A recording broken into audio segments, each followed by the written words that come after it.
ڕۆژاوای کوردستان ئۆتۆنۆمی دەبێت یاخود لا مرکزی دەبێت. نا بقشتي أول نعم سر خصيتي منطقة كردي تسكنن دي اتفاقي بستنا ما هي كذا أو هي خطي سر للي ما بيعرف كردي لا أترجم له.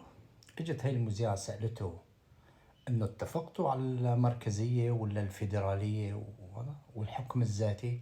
قام قال لا في فيدرالية ولا في مركزية ولا في بطيخ مبسمر. خلص تشاركنا مع الحكومة وهي لبست الطقم وجيت هاي المشاركة. يعني قلت له طيب وال20,000 اللي استشهدوا ولا استشهدوا لألبس الطقم؟ لك انتو بهاي يعني هلا الاتفاق موجود، نسخة عندكم ونسخة عندنا. بالاتفاق في شيء لا مركزية، بالاتفاق في شيء حكم ذاتي، بالاتفاق ذكر كلمة فيدرالية.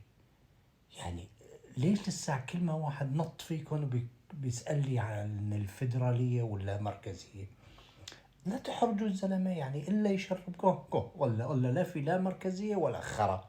يعني هيك بما معنى الاتفاق. اقرأوا نص الاتفاق.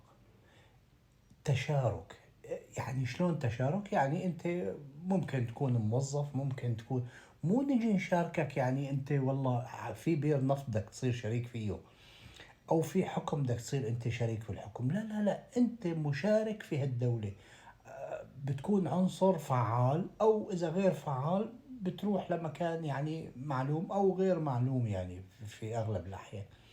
فحاجة وين ما طلعتوا على أي منبر وما كل ما شفتوا هالزلمة مظلوم عبدي أو هي اتهام أحمد وتسألوا لي إياهم عن الفيدرالية والمركزية. ما في لا فيدرالية ولا في مركزية، في الاتفاق. روحوا اقرأوه وشوفوا. الشغلة الوحيدة اللي راح نشارككم فيها هي إنه إجا مظلوم عبدي والهام أحمد شاركوا بالاجتماع هذا.